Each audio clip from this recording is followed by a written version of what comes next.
one. What is going on? Welcome to the Bleeding Burgundy podcast. It is Tuesday, May 25th. This is podcast number 18.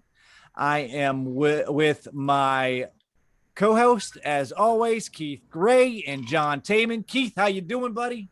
Doing pretty good, man. It's show 18. I mean, that's big for us. Yeah. We're definitely not Andy Burrows in the DC tweet team where they have 3.5 million episodes in 1 month. And I've gotten more gray hair since the start of this show too. John, what's going on, buddy?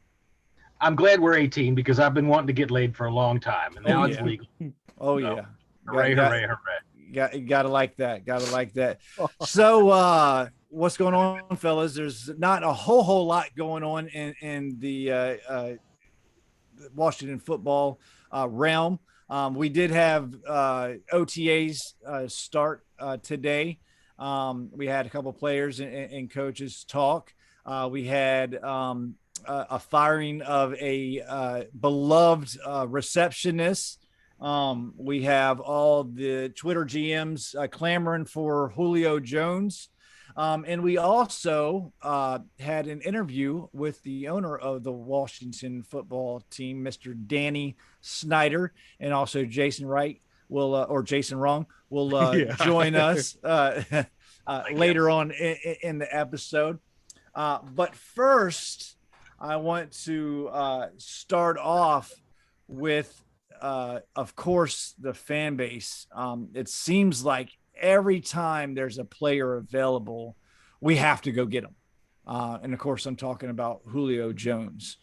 Now, with the receiving core that we have had and added to by free agency and the draft, do we need a Julio Jones? John, I'll start with you, my man.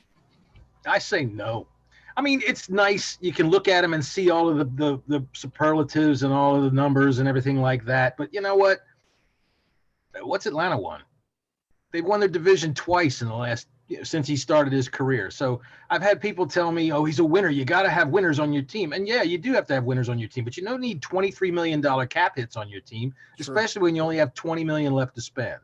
Yep. So, one of the things that we have finally gotten away from is that we're not just going out and buying the glitziest thing we can find and then moving the money around, pushing it down the line.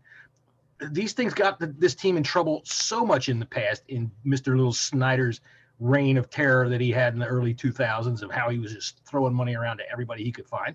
That's what this kind of deal would be. I like our receiving core. I think that they've gone and got young. They've got speedy. I know Julio's got talent, but a first-round pick, look, he's been on the market since March, right? If a first-round pick was all it would take, you think somebody wouldn't have ponied up? Yeah. Somebody would have, but nobody has. They're asking too much, and his cap hit's too high. Absolutely. Keith?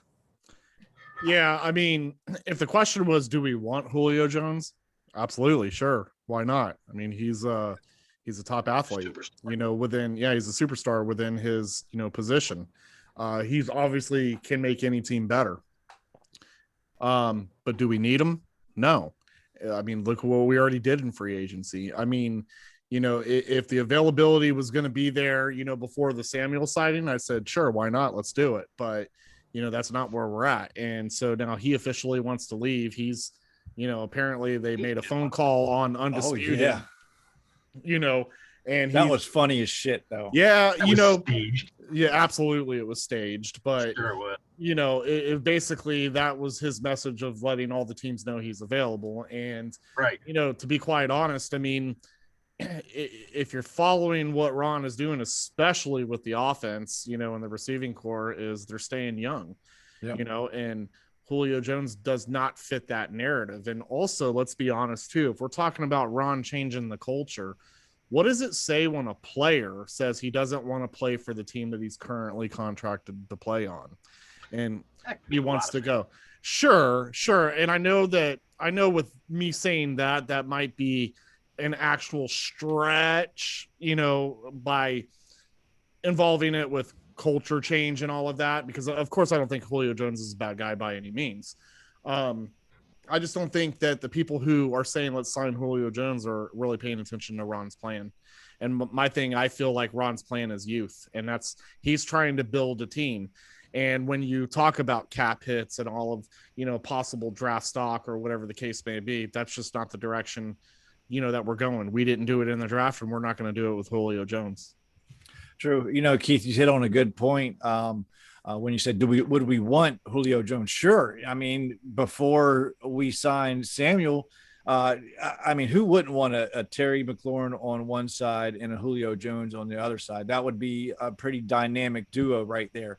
But we did already get Samuel, and I think he's on the ascend. He is. I think the best is yet to come with Curtis Samuel, and Julio Jones. He's been hurt a lot, and that is a big bag of change to bring someone in that could very well be injured half the games. So that's a no for me. I mean, if it was, it's a great point. If he 3-4 years ago, hell yeah. I mean, shit. He reminds me of Deshaun Jackson with his injuries. When you have Deshaun, I mean, he doesn't miss as many games as Deshaun because Julio he will play through injuries, but 80% of Julio Jones is still pretty damn good. Sure. But, I know that's a stretch of a comment as well, but again, he does. He is always hurt. When you pay big money for these wide receivers, they need to be healthy. And we saw that didn't happen with Deshaun Jackson, and it's been like that through his whole career. The other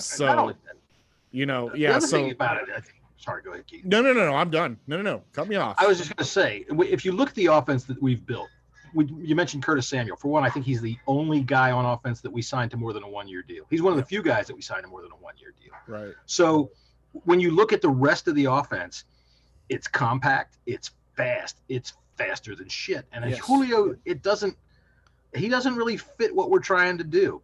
You know what I mean? Obviously, I think a guy like him could fit with anybody. I can hear people laughing as I say that. He can fit with anybody. But when you look at the speed that this team is building, I don't think we need it. When was the last time somebody went and said, okay, we're one wide receiver away, baby. Let's go pay the freaking world for this guy. Well, I don't know. Maybe Aaron Rodgers. He's whining. I don't think he's been one wide receiver away. But anyways, no, what I was going to say earlier too is you also got to think about the spot that he would be taking. We've got a lot of wide receivers on this roster. Yeah, we've got hungry guys that are trying to make this team. You bring in Julio Jones, you're going to deflate some of these guys' hunger to join this team. We're already, just like you said, Keith, we're already jam-packed at the wide receiver position. Kelvin Harmon's fighting for his life just to stay healthy. He is. And I tell you what, there is going to be some hard decisions that are going to have to be made come training camp, because we're not going to be able to keep all these guys. I mean, what are we going to keep 5, 6, or 7 wide receivers? I doubt we'll keep 7. Unless you have a couple of them that's going to play special teams primarily, which I don't. I think Steven Sims is the only one, and we'll get to him in a minute. But he's the only one that did play special teams, and if you guys remember correctly, he didn't play very well. Yeah, he played them badly. Yeah, exactly. Way to go with following the punt, buddy. Exactly. So there's going to be some very, very hard cuts coming. So we're in consensus. We don't think Julio Jones wouldn't be a good idea, a prime idea for the Washington football team. Think about it this way too. How many offensive positions do we have right now that are not going into camp fully in competition? Right. How many people can look at that offense and say, this is the guy? McLaurin has a job, right? No. Gibson has a job. I would bet you money that Fitzpatrick is the starting job. Scherf has a job. Everybody else, I think, is going to go out there and compete to see who's going to be the starter. Every single one of them, to see who's going to get on the field. Yeah, you're right. And that's a good thing. Julio Jones comes in, and he's immediately, you're a starter. And you're kicking someone. You're absolutely right. You're absolutely right. All right, moving on. We had another release, this time in the front office. Miss BJ was let go. And we'll talk to Mr. Snyder later on, and he'll go into a little bit into detail of this. But there was an uproar on Twitter. A lot of people were upset that she's been here, 37 or 27 years. They made, I think Chris Cooley's wife made a GoFundMe, and she basically made more money in one day than I do in a year off of that. What are your feelings on a non-football personnel getting released in such an outcry, for lack of a better term? Keith, I'll start with you of the whole situation. So this is the part of football that's weird to me, right? Back when there was no such thing as a Twitter, social media, I never cared about any of that. We never knew who they were. Right. You had no idea and you didn't care. And I don't think I ever paid attention to that. It wasn't until I got onto the social media world that I started learning that people were caring about positions that had nothing to do with the game itself. People were getting heavily invested with people in this organization. Now, the interesting thing is I can break down Twitter a little bit and tell you there's people who don't care, right? Because they've never met her. I would be one of them. Mm-hmm. And it's in no offense to her, and I'm sure she could give a shit either, but at the end of the, I don't know who she is. So I don't have any hard feelings, of sadness. I mean, this happens in the real world every single day, every hour of every day. Listen, I just had a conference call at 2:00 where we were determining what responsibilities my position was going to be with my company moving forward because of the lack of production that with these contracts that that we have. And so I have to be able to adapt now to, a new surrounding. But guess what? Before that call, I was uncertain if I was even going to be employed or not. And that doesn't make me feel good, but I also understand that this is the line of business that I'm in, right? And this is what happens. The good thing is I'm young. I have a good resume. I could get out there and find something, right? So looking at the Twitter fan base, the people who were really upset about this were the people that actually get in good with these people. Okay. They talk about the Robert Doors, all the people that are behind the scenes. And they start to feel a type of way because these are the people that makes them feel that they're a part of the organization. Right. And I don't want to mention names, but there are people out there that go so extreme that they've got to know who's in this organization. They want to get friendly with them. They want to be a friend. So therefore they're stalkers. Right. So therefore they can feel like they're a part of something. Then there's the Twitter fan base that was like, God, how could someone let an older woman go like that without giving her a severance or without, letting her retire on her own? Listen, at the end of the day, when this is all said and done, none of this shit is our business to begin with, right? So why the media is even pushing it out there? Well, I know why, but it's none of our business. And to be honest, as fans, we shouldn't even fucking care to begin with. Exactly. Like, all right, Miss BJ, have happy retirement. I'm sure she'll be fine. That GoFundMe was at $42K. Yeah. You know what I mean? And it's like, those were people that, okay, for them, those were football players. Those were, football players' wives. Those were, people that knew her. And hey, guess what? I'm not hating on that. Absolutely. If that's what makes them feel good, because they knew her. They knew her. And that makes sense. But to all of us to have an opinion on this, it's fucking stupid. Yep. Yeah. You know what it is? It's because at Redskins up my ass, wants to be able to say that, oh, look, this former player from 1989 liked my tweet where I said, poor Miss BJ. And then they can feel like, oh my God. You know what? I'll tell you what, my biggest brush with fame out there on Twitter, Paul Stanley liked one of my tweets once from Kiss. And I was so fucking over the moon with that. Paul Stanley liked my tweet. But you're 100% right. People think that this shit matters to the team, and it doesn't. And I hate to sound callous about it and say I don't care what happens, but who doesn't fucking know by now that Dan Snyder's a piece of shit? Right. Exactly. Right? Who doesn't know by now that if he can pull the rug out from somebody, he's going to do it? Now, because that's about how tall he is. He can't pull the table away from him because he can't reach it. Well, and also too, I mean, if you think about it, there's details there that there has to be a logical reason. You would think that you don't want to know what I just thought. Well, look, I'll tell you what. Long ago on the podcast that bears the name of my Twitter handle, we had a story from a woman that got fired from ESPN that had been there for like 25 years because she had irritable bowel syndrome. And the stress of not knowing whether she was going to be fired or not was causing her such problems that she was running into empty offices and shitting in the trash can, bagging it up and taking it out to the dumpster. Oh, I'll have to give you guys the link to hear this. Oh my God, it's one of the funniest goddamn stories you've ever heard in your fucking life. So we don't know what happens in we there, don't. right? We have no idea. She might be shitting in trash She cans. could be shitting in trash bags. We don't know. Exactly. Let her shit in the trash can and move on. Like it happens to everyone. I mean, I shit in a Wendy's urinal, years ago, right before a wedding. This is a story we need to hear. Right. And I had white pants on, and I'm not going to lie, I shit on myself, and there was nothing I could do. But guess what? Guess what? I went to the wedding with shit on my pants, and I kept it moving.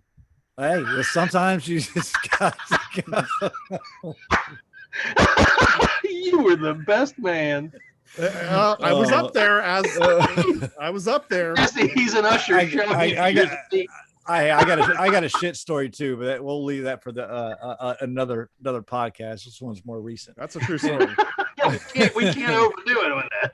The name this is the name of the podcast is gonna be Keith's Shitty White Pants. That's gonna be this episode. Keith's Shitty White Pants. I like that. I'm like, who chooses white pants for a wedding? Like, it couldn't have been black. At least no one would have seen. If you got black pants, everybody shits themselves at a wedding, right? You gotta choose a color. You shit yourself, you go to a wedding, and you keep it moving. Like, I mean, I don't see the problem here.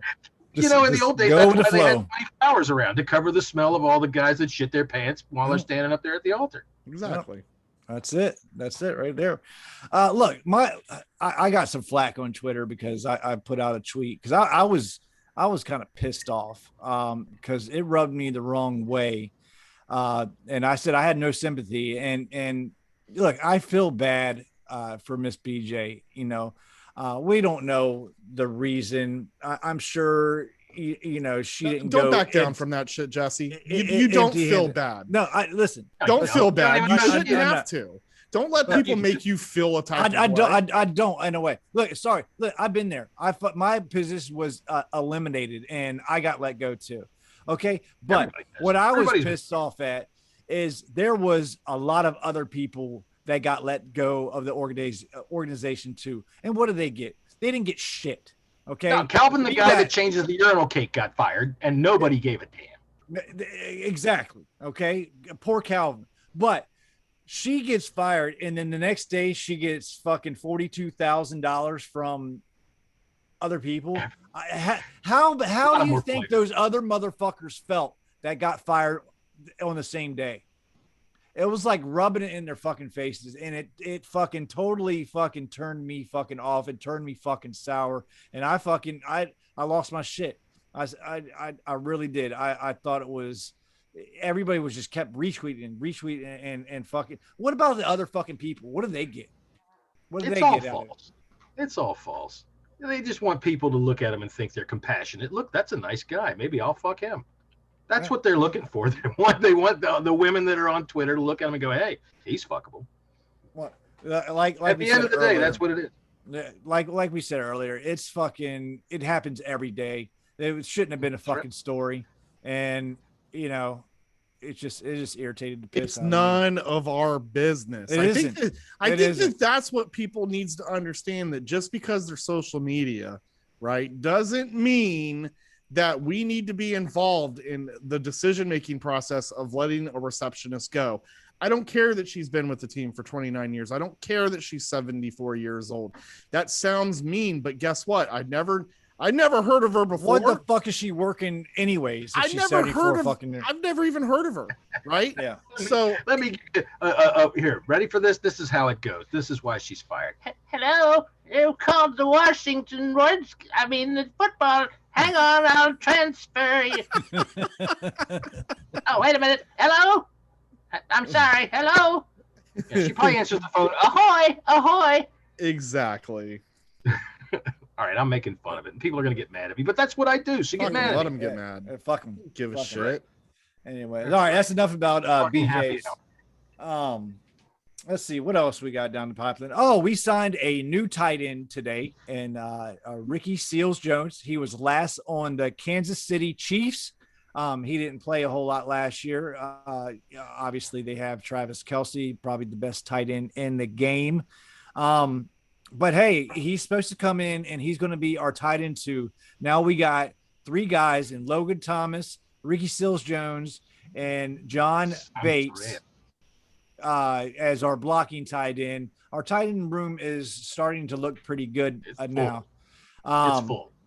Ricky Seals-Jones, like I said, he's going to be a tight end too. I think his best year was his first year in Arizona. He was drafted with the Arizona Cardinals. Actually, no, sorry. He actually had a pretty decent year with the Cleveland Browns. Scored 4 TDs. I think that's the year I actually had him on my fantasy team, and he didn't do half bad. John, I'll start with you. What do you think of the signing?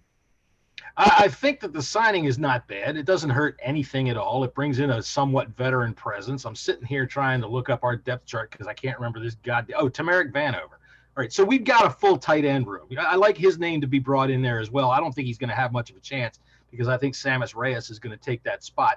And I don't think that they're going to expose him to the practice squad. I think they're going to go ahead and put him on the active roster.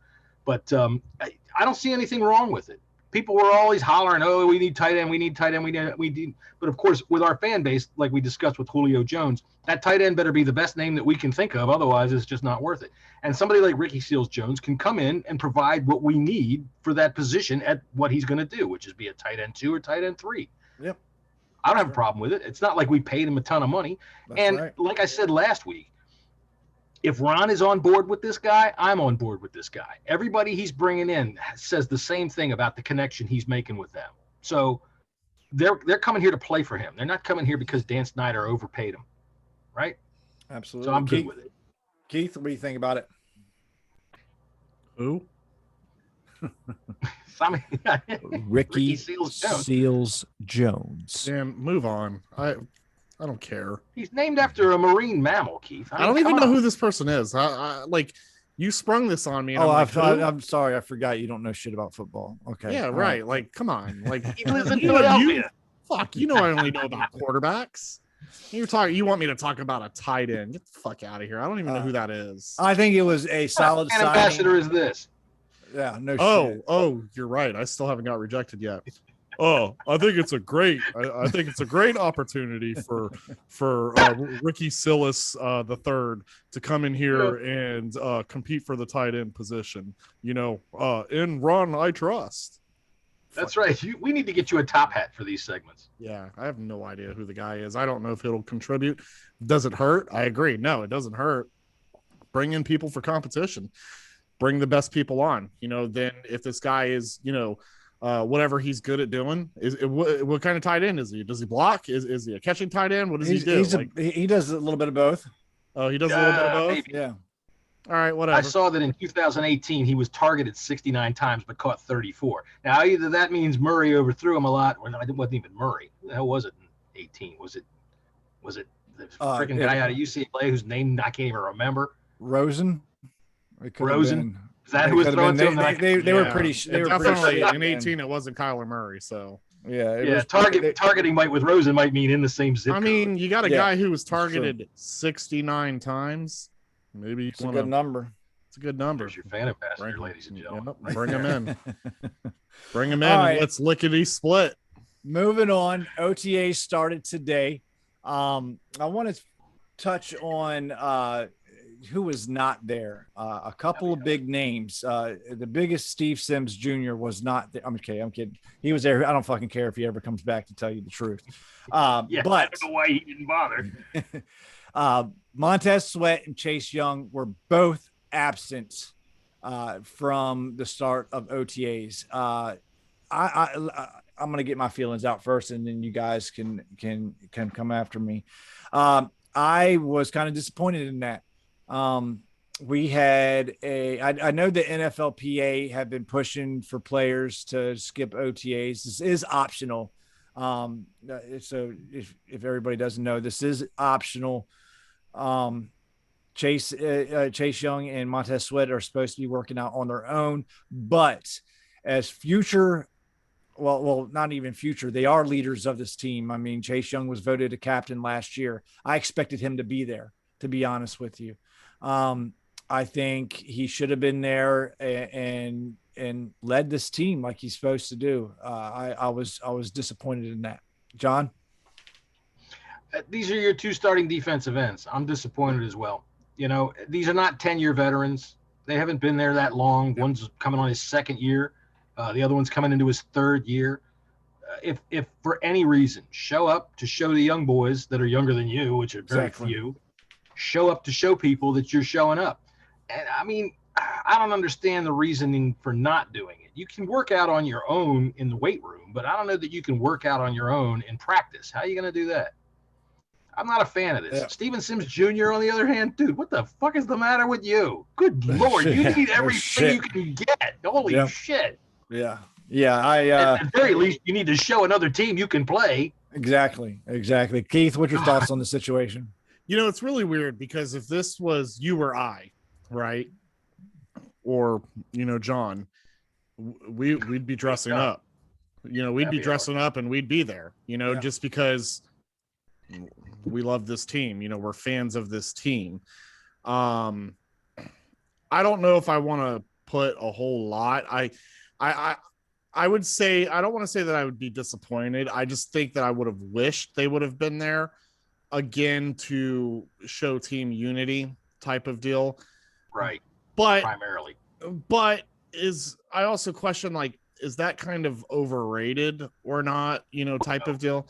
I think because these guys are so young on the team, they should have been there just because of their youth.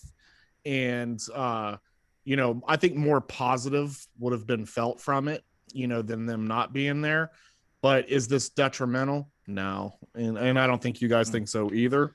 No. I just would hope that there was some kind of conversation, you know, with these guys, you know, just letting them know how important their presence, you know, may have been, you know, to the, you know, to the other teammates, and maybe, you know, they do things to the differently. Rest of the league. Let them see it. Yeah, absolutely. You know, one because of the things Ron is building. I'm sorry, go ahead. I was just going to say, because one of the things that we've been known for is basically a shitty organization, you know, inside and out, right? And now you've got coaches who are trying to, and you've got team presidents who are trying to flip that narrative. You know, now you've got your most prized possession, which is number 99, you know, not showing up to these things. There needs to be a conversation that needs to be had, letting 99 know how important that number is to be out there, you know, just in the public viewing, because then you'll avoid having conversations like this. Now, I know we're nobodies, but guarantee.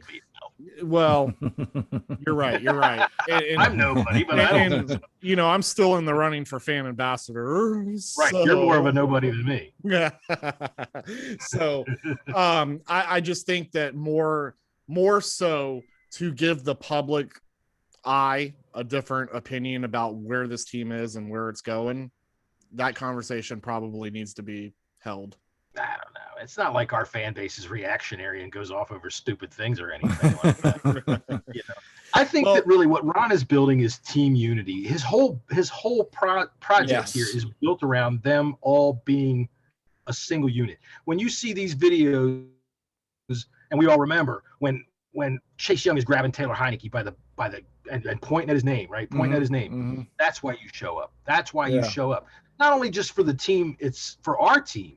But you want to let the rest of the freaking league know. That's right. Sweat and Young are ready to go. So you better put your quarterbacks on notice and raise their insurance, because you're going to fucking need it. All this did was Herbert. That's right, Herbert. All this really did was it was a missed opportunity to the public viewing. This isn't hurting. It's not hurting the team. So this doesn't have anything to do with their athletic ability. Let's be real on this. Okay. They don't need this practice, but I think it would, for looks purposes, don't give the media an opportunity to capitalize on a situation that I don't even think is negative, but they know how to they know ways to turn it. And, guarantee you, one of these guys doesn't have a decent season. What's going to be brought up? Oh, these guys didn't show up to OTA. Now we all know the reality is OTA don't make or break you. No, but not for players like that. No, not for players like that. But you better believe, you better believe they'll bring that shit right back up again, And so that's the stuff as a player I would think that you would want to avoid. Yeah. Hopefully they'll, I mean, this is, the first set of OTAs. Hopefully they'll be here in the future. Let's see what else we got. So we had some players and coaches talk to the media after, one quote that got me from Ron Rivera. He said, and I quote, "We don't have to rely on a quarterback because of the weapons around the quarterback." I thought this was this was interesting to me because I sat and thought about it. I'm just thinking about the weapons that we do have. We have Terry McLaurin. We have Curtis Samuel. We even have Adam Humphries. We got the new kid, Diami Brown. We got Antonio Gibson. We got Logan Thomas. We have depth at the offensive line. We have J.D. McKissick. We got Ricky Seals Jones. Yeah, and Ricky Seals Jones. Ricky Seals Jones. That's right, baby. We have. I thought he was the third. What's that? Nothing. Technical about it. Well, yeah. It's a bad joke. We have. Well, you're a fan ambassador. You need to know these things. We have some talent. We just need a guy to get the football in their hands. I feel very, very good about it. I think this year is going to hinge on Scott Turner, and we're going to learn a lot about Scott Turner this year. Keith, I'll start with you. What do you think about Rivera's quote? Cool.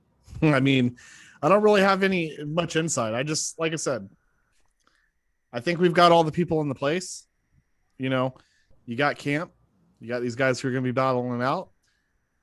Going to be people that make the team, and we're going to ride through it and see how it goes. And I just, I'm on board. I mean, let's just keep it going.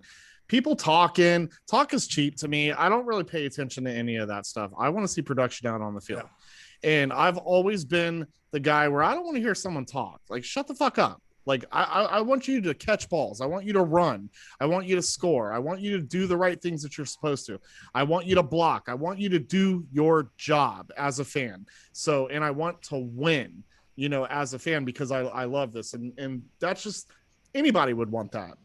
So, that's why I am the way I am, especially during the season. Like, week one, if we go in there and we roll flat, I'm cussing everyone out and I don't care.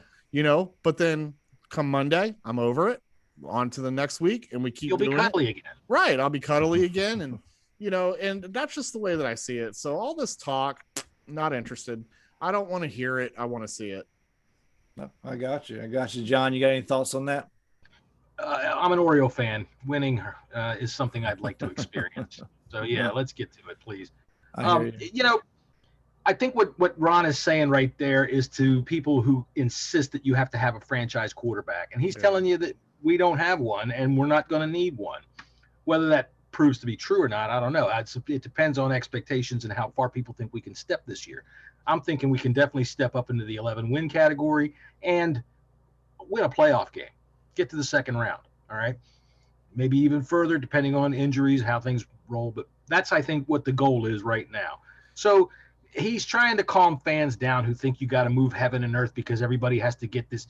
Somebody asked on Facebook the other day in one of the Redskins groups I'm on, what are we going to do? We had a prime opportunity to draft X. And it's like, next year there'll be another 10 X's and they'll all have just as much hype. And all out of those 10 guys, 9 of them won't be starting in 3 years. They'll be bums and busts. Yep. So I think I said this before on the show.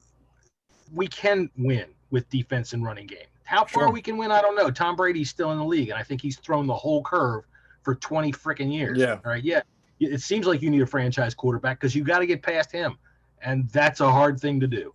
So the way I see it, our defense, if it stays healthy and plays up to its potential, last year was giving up 23 points a game. We were scoring 21. Yeah. Can Fitzpatrick get us another touchdown a game? 27 points? How many games do you think we can win? 27 to 30. I think we can win 11. Absolutely. Even 12. Absolutely. I agree. And I don't give a shit who they are. You know, whatever the first place schedule, people whining and crying about first place schedules. Here's an idea. If you want to cry to me about a first place schedule, go outside and write a sign that says, "Please hire Miss BJ. Oh my God, I'm so sad." And just act like the bitch you are. Yeah, you know, to piggyback off of that too, I mean, I used to be one of those guys that was like, oh my God, you got to have an elite quarterback, because if not, you know, we're going nowhere. Well, I mean, look at some of these teams in the past that had really good quarterbacks. I mean, Ron Rivera had Cam Newton, and they got to the Super Bowl once. Got to the Super Bowl. What has Aaron Rodgers won? Lots of regular season games. Right. I know, and that's why I kind of fell off. And that's why I kind of fell off that bandwagon. I feel like it's either you're able to pick up that rookie that is guaranteed that is going to be an NFL star, and you ride with that rookie on their rookie contract, you know, for cheap, and then let, you know, figure out in 5 years what you want to do from there, depending on what that person's done. Or you don't tie up your assets and you do exactly what Ron Rivera is doing. You go get a journeyman, you know, who's been decent towards the end of his career, and you build everything else around them. Right. I don't have a problem with that, to be honest. Dude, if the 49ers have it blow up in their face, what a loss they've got if this all blows up on them. Right. Yeah. You know, so I'm on board with it. That's why I said now moving forward, just this is what we did. I don't care what you say. Now I want to see it put to action. Yeah. Not only that, Ron steps into a team that's got a defensive line built, right?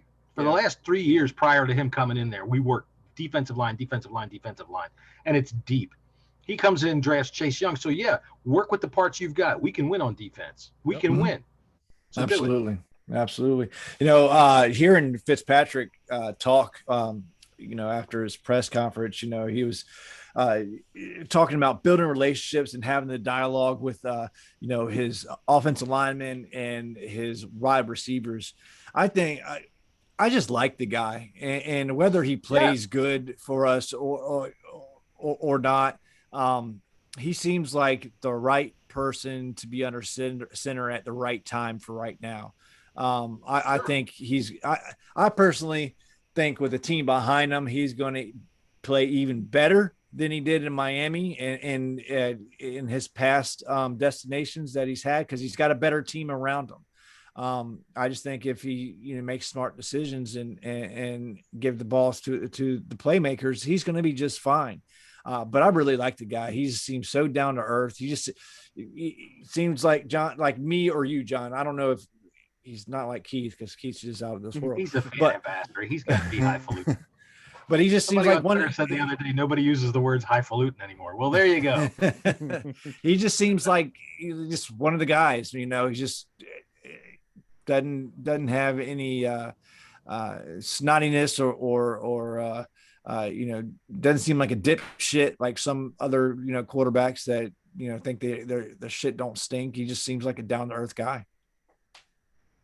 I think his shit does stink. I bet it does. Well, I was thinking roses, but you know, I agree, and I hope that what they do is one of the things that is a positive about him is he's not afraid to push the ball down the field, which sometimes can turn into a negative for him. He throws picks, but when we got a quarterback like Alex Smith, who is very smart but can't push the ball down the field, what he showed was we've got a very effective offense out of the backfield too. So I hope Fitzpatrick doesn't ignore the fact that he can hit McKissick on those swing passes and pick up 10, 12 yards. I thought McKissick was one of our MVPs last year. He was great last year. Yeah. He was terrific. And those little swing passes did a lot, especially in those second halves when we were trying to win football games, to be able to sustain drive.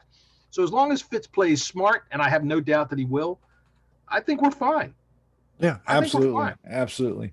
Moving on, they had Troy Apke at cornerback today, and he got fucking torched by Diami Brown. Do you think it's a good idea to have Apke?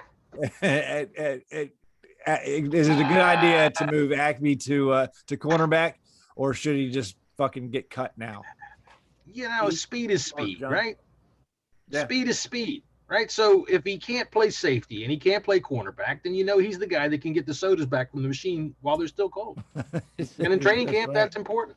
It is. But now this is a stupid experiment as far as I'm concerned. Yeah. A rookie toasted him right off the bat. Fucking toasted him. Yep. Speed is speed, but if you can't do anything with it, what good is it? Keith, are you in Troy's corner? No. That guy can kick rocks. Pound salt to the unemployment line and wish you the best of luck. Yeah. He can say hello to Miss BJ. And I will tell you this too. He can kick rocks and chase them down so fast, but then miss them when he gets there. Right. Yeah. Right. Look, if you can't play gunner and you got that kind of speed, if you can't play gunner on a punt return, there's nothing left for you. And he can't play gunner. Yeah. Well, let him go live with Miss BJ. Yeah. And I'm a Penn State fan, and I liked him, but oh well, can't play. Speaking of switching positions, Landon Collins was on the field. He's coming back from his Achilles injury, and he was asked about moving to linebacker, and his answer was, "I just laughed." And that's a direct quote from Landon. That kind of rubbed me the wrong way a little bit, is something that I think he should have been left unsaid. What about you guys? How'd you feel about it, Keith? Well, this isn't going to end well. Nope. I think Collins is going to be the next guy out of here. Very well could be. It's going to be a hit, but I think you're right. Yeah, I mean, he doesn't want to move his position, and it is what it is, and he's going to be very unhappy. He's going to be the next to want to get out of here. He's going to be in packages, I have a feeling, and they're going to be playing him in the box, so he's pretty much going to be a linebacker without the linebacker title. Is what I feel. John? When you're in the box safety, isn't that what you do anyway? You're up close to the line. You're right behind the defensive ends and defensive tackles, and you're trying to you're jumping the run, right? You're playing the short game. So I don't see where it's going to be that big of a difference for him if you turn him into or call him a hybrid linebacker. You can call him a safety. You call him whatever the hell you want. We know he doesn't cover, right? We know we don't want him deep because every time he's deep, the quarterback just goes, "Oh my God, look at that! Landon Collins is back covering my tight end." And it's a touchdown practically every time. So when he says, "Oh, I just laughed," I think you're right. That's something better left unsaid. Be a professional. You know what I'm saying? Be a professional. Yeah. At the end of the day, you're going to do your job, because if you don't do what your coaches ask, then you look bad and you got another place that you want to go after this. What are you going to do? You're going to tell your next prospective employers that Jack Del Rio, who turned this defense around and turned it into something to be feared, he don't know what he's doing with me. Right. We all saw you. Everybody sees what you got on film right now. So keep it quiet, man. Play whatever they ask you to play. They're not going to turn you into a linebacker. You're 215 pounds.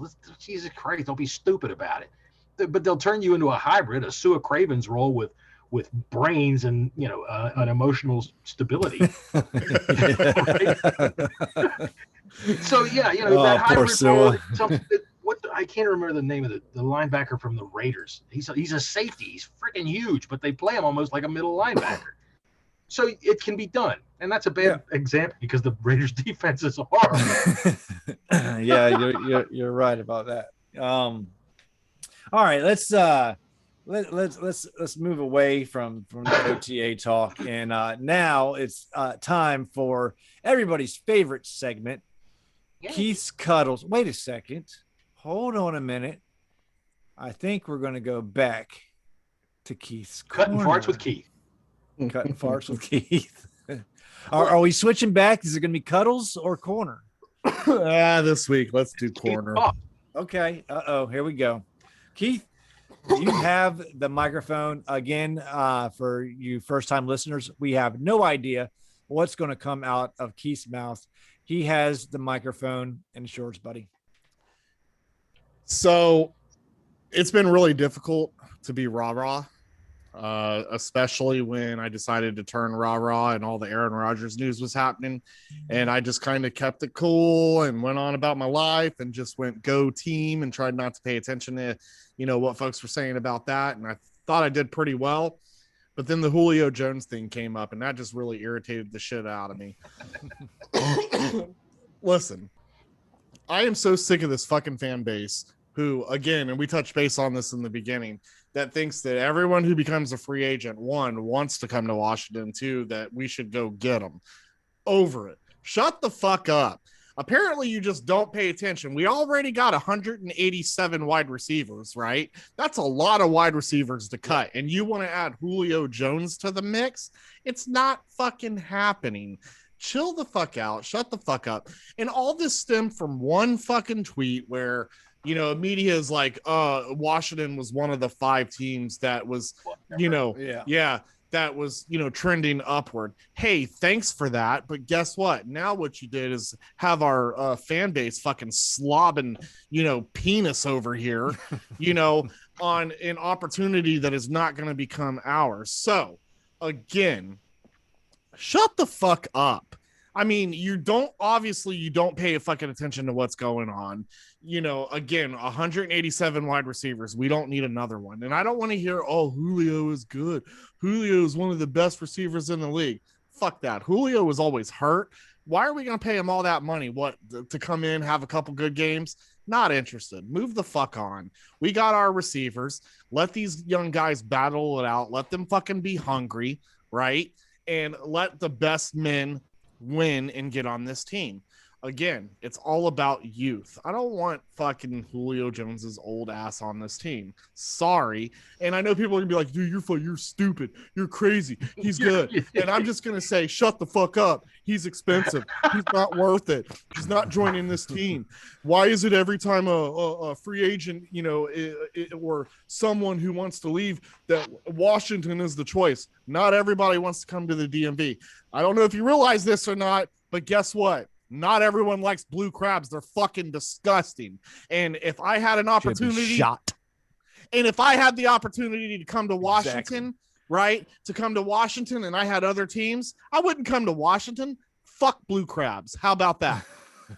Look, you live in a place where they put cheese whiz on a steak sandwich. I don't care. Blue crabs is trash, and so is Old Bay. Y'all need to come up with some better ass food. And you know what? That's really comes from Baltimore. Like, that's not even that's the Baltimore area. So what are you guys trying to say, that you can't even come up with your own shit there in Washington world? You got to steal it from Baltimore. Have you ever heard of the Chesapeake Bay? Huh? Yeah, it goes all over the place. It even goes up your ass. I mean, yeah, I've heard of it. If you go and buy it, you've heard of what Famous Jake's or whatever these freaking cheesesteak places are. No, I'm just saying, I've heard of it.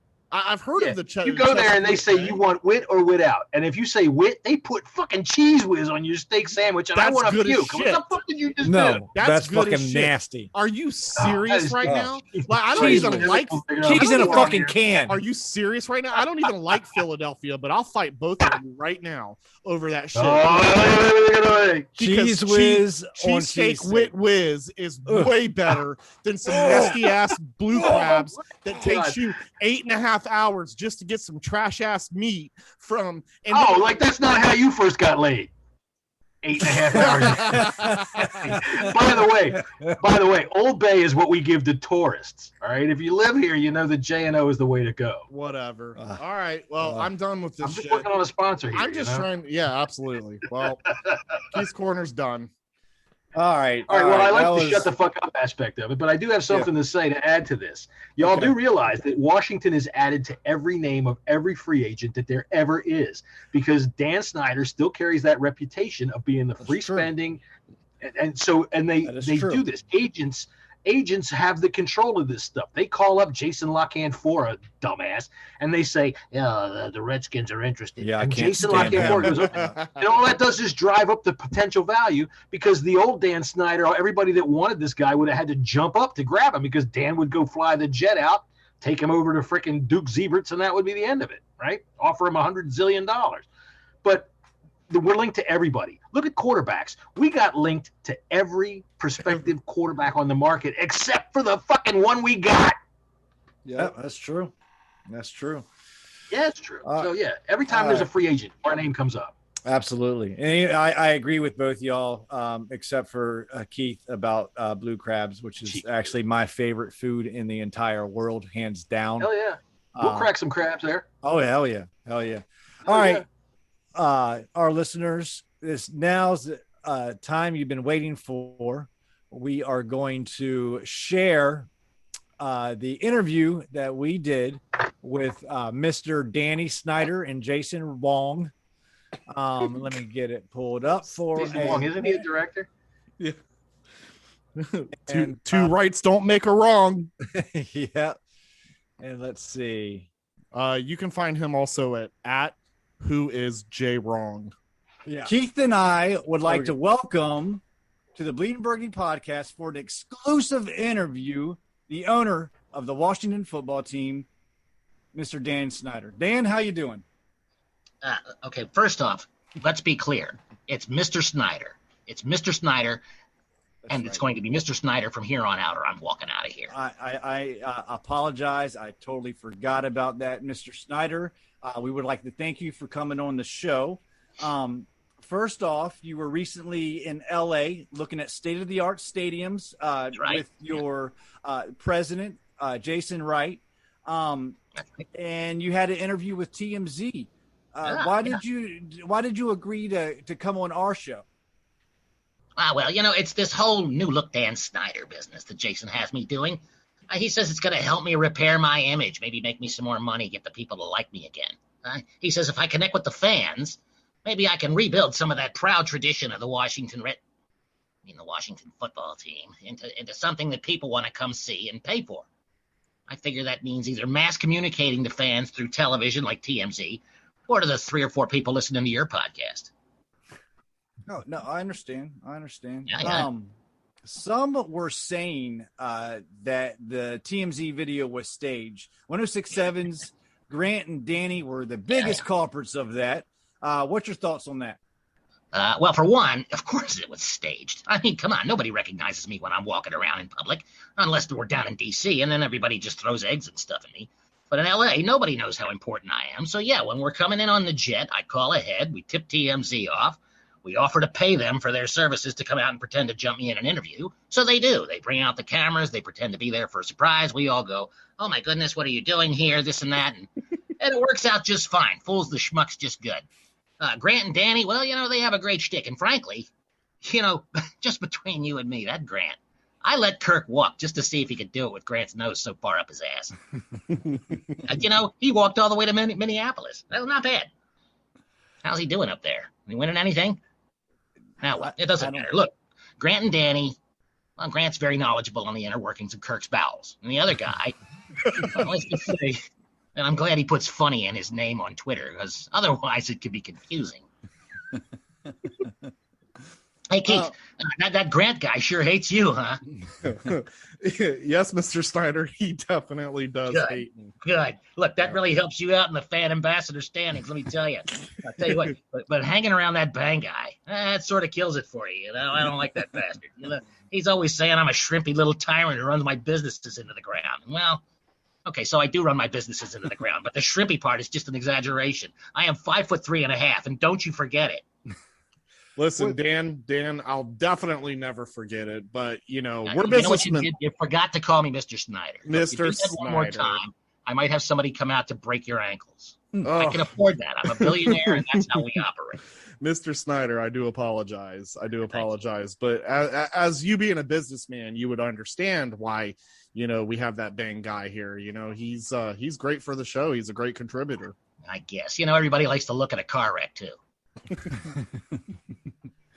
So with all the the recent things that's been going on that you have done to change this culture of the team, how are you feeling being kind of in the background of it?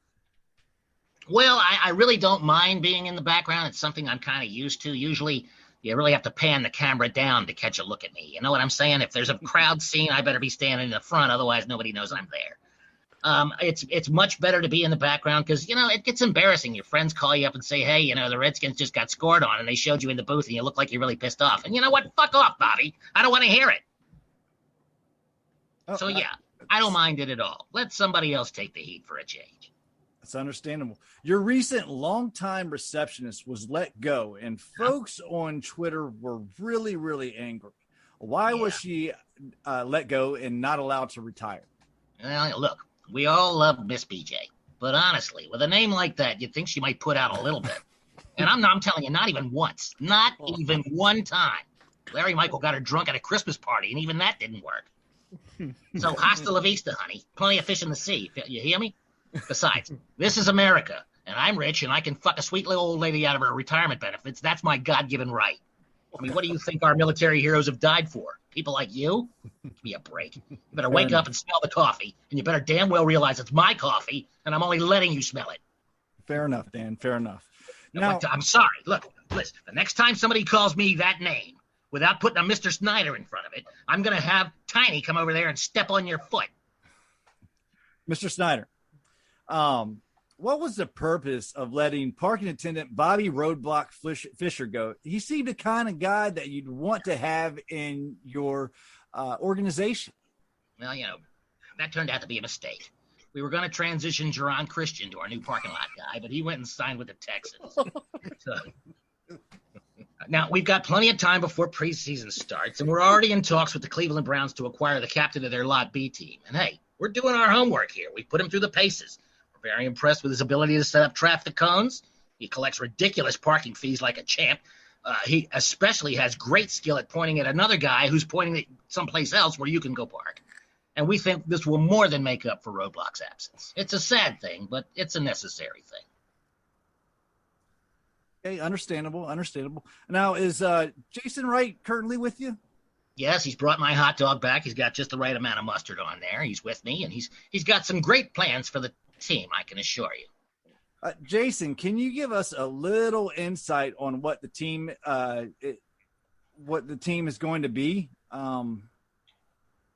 Well, it's very interesting, Jesse, when, you talk about this. Basically, it's like a formula, right?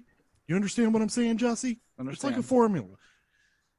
3 plus 3 definitely equals 6. And when you times that by 24, and when you times that by pi 3.14, that's pi, right, Jesse? You know what pi is, right? Yeah, sure. Right. It's 3.14, right? Pi sounds good. Right. And what you get is you get a whole new team name. So, we're currently in a meditational phase of the selection of the team's moniker going forward. And we're proud to be such an integral part of such a great fan base here in Washington, D.C. You understand what I'm saying, Jesse? Sure. So what I'm trying to say here is surrounding, the Washington, D.C. and the surrounding metropolitan areas, I'm certain that once we emerge from this cocoon, we will have finally metamorphosized into a glorious butterfly we can all be proud of. You know about butterflies, right, Jesse? So say team name is Washington Butterflies? No. We're not even going to have anything like that. I don't care what kind of metrosexual stuff that you guys were into in the 90s. We're not doing no better butterflies. It's got to be something mean and nasty and can kill somebody. Well, listen, Mr. Snyder, I have your best interest. And the interest not if you're saying butterflies. Well, my interest is asking 16-year-old fans what they think the team name should be. So let's just put it out on the table. You have Washington Wolves. Think about it. You mix it with butterflies. Now you have Washington Wolfflies. What do you think? No one's ever heard it? No. Has anyone talked about this? Wolfflies sounds pretty good, except it probably is going to hang around piles of shit all the time.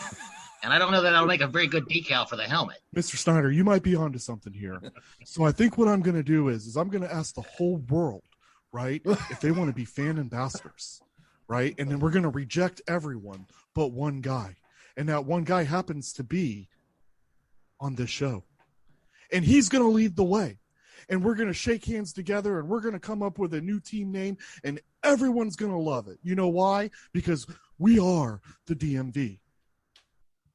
I don't know what the DMV is, honest to God. They always say it's Delmarva, but fuck those people in Delaware. You know what I'm saying? Half of them are Eagles fans.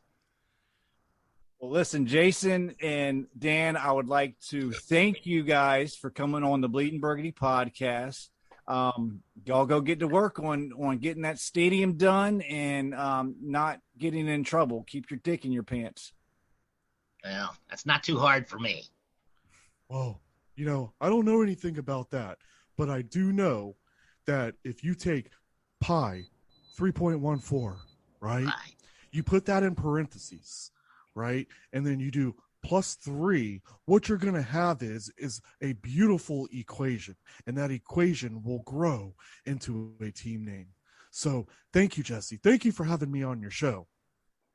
You better not even put a memo across my desk that says Washington equations. You hear me?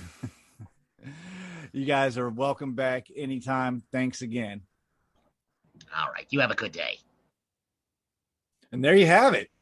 Wow. That was exclusive. Yeah. Exclusive here on the Bleeding Burgundy podcast. What do you That's right. guys? That was pretty good. Got some good information from Dan Snyder. I was trying to I'm sorry, Mr. Snyder. He doesn't like to be called Dan. That's for sure. You guys heard it here.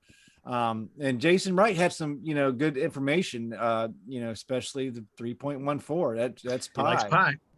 Yeah, I mean, it's 100%. I don't know where he was going with any of it, but He's it probably sounds trying like to tell us it's going to be $12.95 for a slice of pie in the stadium this year.